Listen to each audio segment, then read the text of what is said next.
புரட்சி அவர்களை தூண்டிவிட்ட ஒரு புரட்சியை செய்கிறார். அந்த புரட்சி அந்த இஸ்ஸத்தீன் கஸ்ஸாம் அவர்கள் மக்களுடைய உள்ளத்திலே இடம் பிடிக்கின்ற அளவுக்கு ஆகியது. எல்லோரும் அவரை மதிக்கின்ற அளவுக்கு ஒரு வழிகாட்டியாக ஆகிறது. சகோதரர்களே, இந்த கால பகுதியில் இவர் கொல்லப்படுகிறார். கொல்லப்பட்ட பின்னால் அந்த மக்களுடைய ஒரு பெரிய ஒரு புரட்சி வெடிக்கிறது. இவர் கொல்லப்பட்டதை வைத்து இன்னொரு புரட்சி வெடிக்கிறது. இந்த கால பகுதியில் யூதர்களில் ஒரு சிலர் பலஸ்தீனத்தில் இருந்து வருகிறார்கள். எவ்வளவு பெரிய திட்டத்தோடு அமைதியாக இருந்திருக்கிறார்கள். எவ்வளவு பெரிய திட்டத்தோடு. அதற்கு முன்னாலே திட்டம் தீட்டப்பட்டு விட்டது. 1800களிலே திட்டம் தீட்டப்பட்டு விட்டது.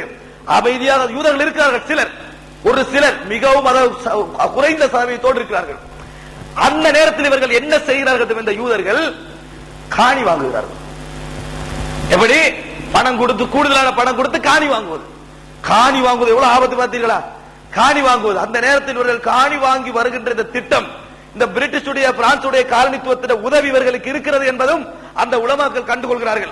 நிச்சயமாக இவர்கள் இந்த நாட்டை விட்டு போகின்ற பொழுது யூதர்களுக்கு தாரை வார்த்து விட்டுத்தான் போவார்கள் என்பது அங்கே இருக்கக்கூடிய உலமாக்களுக்கு விளங்கிய நேரத்தில் ஒரு ஃபத்வா வெளியிடுகிறார்கள். இந்த நாட்டிலே இருந்து ஒரு காணியை யூதருக்கு வித்தாலும் மஸ்ஜிதுல் அக்ஸாவை மதமா, அதாவது வேறு மதத்தினருக்கு கொடுப்பதற்கு சமன் என்று சொல்லி ஒரு தீர்ப்பை வெளியிடுகிறார்கள். ஒரு தீர்ப்பை வெளியிடுகிறார்கள். இருந்தும் யாரும் தனி மனித பிரச்சனைகள் ஒரு சமூக பிரச்சனையாக பார்ப்பதில்லை. நான் இவனுக்கு தானே காணிக்கிறது இவர் நினைச்சுப்பாரு, நான் இவனுக்கு தான் காணிக்கிறது இவர் நினைச்சுப்பாரு. இப்படி எல்லோரும் காணி விற்க ஆரம்பிச்சாங்க. இவ்வளவு பெரிய தூரம் ஆட்சியில் அவர்கள் கூடுதலா காணி விற்கிறது, காணி வாங்குறது, கூடுதலா கொடுத்து பணத்துல கூடுதலாக இருந்தவன் அவன்தான் உலகத்துல பிசினஸ் அவன் கையில தான் இருக்குது.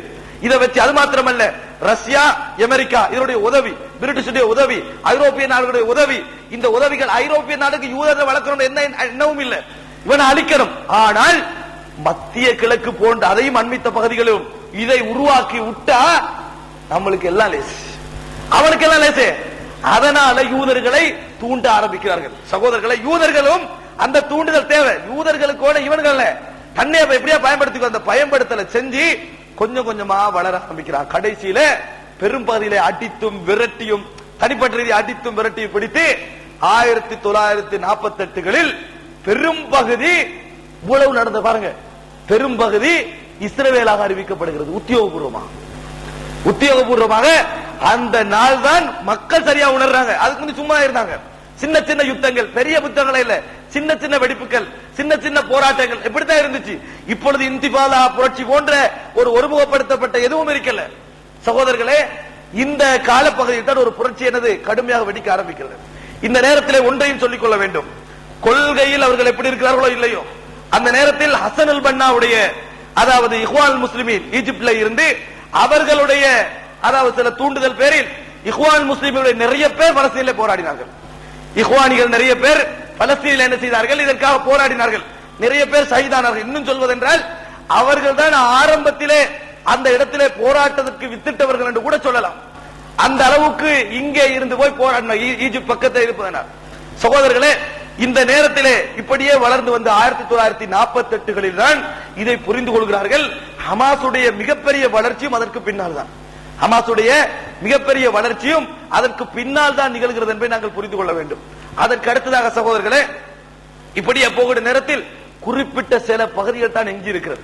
குறிப்பிட்ட சில பகுதிகள் தான் எஞ்சி இருக்கிறது. பலஸ்தீனத்தை பொறுத்த வரைக்கும் வட பகுதியிலே சிரியாவுடைய எல்லை, இந்த கிழக்கு பகுதியிலே ஜோர்தான் இருக்கும், ஈராக் ஜோர்தான் இருக்கும். இந்த அதாவது தென்பகுதியிலே சீனா, அதாவது ஈஜிப்டுடைய சீனா பாலைவனம், அதான் இந்த எல்லை. இங்கே மேற்கு பகுதியிலே அதாவது இந்த மத்திய தரைக்கடல், இது வட்டம். இதிலே காசா பகுதி மத்திய தரைக்கடலோடு இருக்கிறது. இந்த காசா பகுதி பிடிபட்டிருக்கவில்லை. பெரும்பாலான பகுதி கிட்ட வந்திருக்கலாம். அங்களால ஜோர்தானுக்கு கிட்ட பகுதியில் கிட்ட வந்திருக்கல, இன்னும் இடையில் உள்ள சில பகுதியில் வந்திருக்கல. ஆனால் இந்த குறிப்பிட்ட காலத்துக்கு பின்னால், அதாவது 1967 இவைகளிலும் அவனது ஆக்கிரமிப்பு ஆரம்பிக்கிறார். இந்த பகுதி ஐநா பார்த்துட்டு இருக்கு, எல்லாம் பார்த்துட்டு இருக்கு. ஐநா என்னத்துக்கு வச்சுக்கிறான் தெரியுமா? ஒரு நாடு இன்னொரு நாடுல அத்துமீறினா வந்துருவானா. குவைட்ல ஈராக் அத்துமீறினா வருவான், பலஸ்தீன்ல இஸ்ரேல் அத்துமீறினா வரமாட்டான். குவைத்துக்கு ஈராக் அத்துமீறிச்சே அப்ப வந்தான். அதே நேரத்தில் பலஸ்தீன்ல இஸ்ரேல் அத்துமீறின சொந்த நாட்டுக்கு நாடே இல்லாம இந்த உலக படத்தை எடுத்து பாருங்க. பலஸ்தீன் இல்ல, இஸ்ரேல் தான் இருக்குது. பலஸ்தீன்ல இராணுவம் இல்ல, இராணுவம் ஐநா சபையில் இராணுவம் தான் இருக்கணும். விளங்கிட்டா? ஒரு நாட்டையே காலி பண்ணி முடிச்சுட்டான். லட்சக்கணக்கான மக்களை எடுத்துட்டான். இன்னும் எங்களை சொல்ல ஐநா சபையை பார்த்திருக்கிறான். நம்ம அல்லாஹ் தஆலா சொல்றானே, யூத கிறிஸ்தவர்களை நண்பர்களா எடுக்காதீங்க. அவன் கிறிஸ்தவ யூத சம்பந்தமே இல்லை அவனுக்கும். இவர்களால நீதியும் வழங்க முடியாது, நியாயமும் வழங்க முடியாது. சகோதரர்களே, இப்படியே வந்த பின்னால் இப்ப அடுத்த டார்கெட் என்ன? குதுஸ். குதுஸ் என்ற ஒரு பிரதேசம். அவன் மொத்தமாக சகோதரர்களை பலஸ்தீனை பத்தி கொஞ்சம் சொல்வது என்று சொன்னால், இந்த பலஸ்தீனை பெரும்பகுதியாக மாகாணம் என்று சொல்லுவோமே, அது மாகாணம் அங்க இருக்குல்ல, அதாவது லிவா என்று சொல்வார்கள். 6 பெரும்பகுதிகளாக பிரிக்கலாம். இந்த 6 பெரும்பகுதிகளிலே மாவட்டம் டிஸ்ட்ரிக்ட் என்று சொல்லுவோமே, அரபியாக கலாடுவாங்க. அது போன்று 16 பகுதிகள். இந்த 6 பகுதிகளில் மொத்தம் 16 பகுதிகள். சிட்டியை எடுத்துக்கொண்டால், பெரிய பெரிய நகரங்களை எடுத்துக்கொண்டால் கிட்டத்தட்ட அதாவது 27 சிட்டிஸ் இருக்கு. அதாவது இந்த நகரங்கள், கிராமங்கள் 900 கிராமங்கள் இருக்குது. இதுல மிகப்பெரிய சிறந்ததாக அறிமுகப்படுத்தப்பட்ட சிட்டிகள்ல ஒன்றுதான் குதுஸ், ஹலீல், நாப்லிஸ், அதுபோல ரஸ்ஸா, யாபா, உக்கா என்று சொல்ற பகுதிகள். இல்ல ஹலீல் என்று சொல்ற இப்ராஹிம் அலைஹிஸ்ஸலாம் ஆண்டு மரணித்த பிரதேசம். இப்ராஹிம் அலைஹிஸ்ஸலாம் ஆண்டு மரணித்த பிரதேசம். இந்த பிரதேசங்களில் பெரும்பாலானதை கைப்பற்றிட்டான். இப்ப அடுத்ததாக 1967 இந்த காசாவுடைய இந்த சில பகுதிகளையும் இன்னும் மற்ற பகுதியை பிடிக்கிறான். அதற்கு அடுத்ததாக என்ன செய்யலாம் தெரியுமா? குதுஸ். அடுத்ததாக என்ன? குதுஸ். குதுஸ்னா பாதுகாக்கிறது, அதை உடைக்கணும். பைத்துல் மக்திஸ் உடைக்கணும். உடைக்கப்பட்டு ஹைக்கல் சுலைமான் அலைஹிஸ்ஸலாத்துடைய அவர் ஒரு வணக்க ஸ்தலம் கட்டினார். அது இல்ல, இப்ப அதை மறுபடியும் அங்க கொண்டு வரணுமா? அதை மறுபடியும் அங்கே கொண்டு வர வேண்டும். இதை ஒட்டச்சி தகர்க்கணும். அதான் நிபந்தனை. அந்த டைம்ல மட்டும் கொஞ்சம் மூக்க நுழைச்சி உலக மக்கள் தன்னை கண்டுகொள்ள கூடாது. இவனே சொல்லுவான், நீ வாய்ப்ப குடி நடுவானரி பொருள் வேலை செய்யறேன். அப்ப கொண்டு வந்து என்னது, அந்த டைம்ல மட்டும் கொஞ்சம் பாதுகாப்பு, சகல மனிதருக்கு உரிமை இருக்க வேண்டும் என்ற மாதிரி என்னது, அது பொது ஒரு மத ஸ்தாபனம் என்றதுனால உரிமை இருக்க வேண்டும். அதை மட்டும் வச்சுக்கிறான். அவனுக்கு தான் இருக்குது. குதுசையும் பிடிக்கிறான். சகோதரர்களே, இது கடைசியாக நடந்த விஷயம். அடுத்ததாக இந்த பலஸ்தீன்ல எத்தனை உலமாக்கள் பிறந்து வளர்ந்தாங்க தெரியுமா? பலஸ்தீன் என்றது எங்கட இதயம் என்று சொல்றதுக்காக சொல்றேன். எத்தனை பேர் இருந்தாங்க தெரியுமா? இமாம் ஷாபி ரஹ்மத்துல்லாஹ் அந்த பகுதியாக இல்லாவிட்டாலும் கூட, இமாம் ஷாபி ரஹ்மத்துல்லாஹ் பிறந்த இடம் காசா.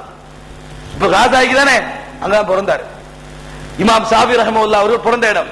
இப்னு ஹஜர் அல் அஸ்கலானி என்று சொல்றோம், பலஸ்தீன தென்பகுதியில் பிறந்தவர் இப்னு ஹஜர் அல் அஸ்கலானி.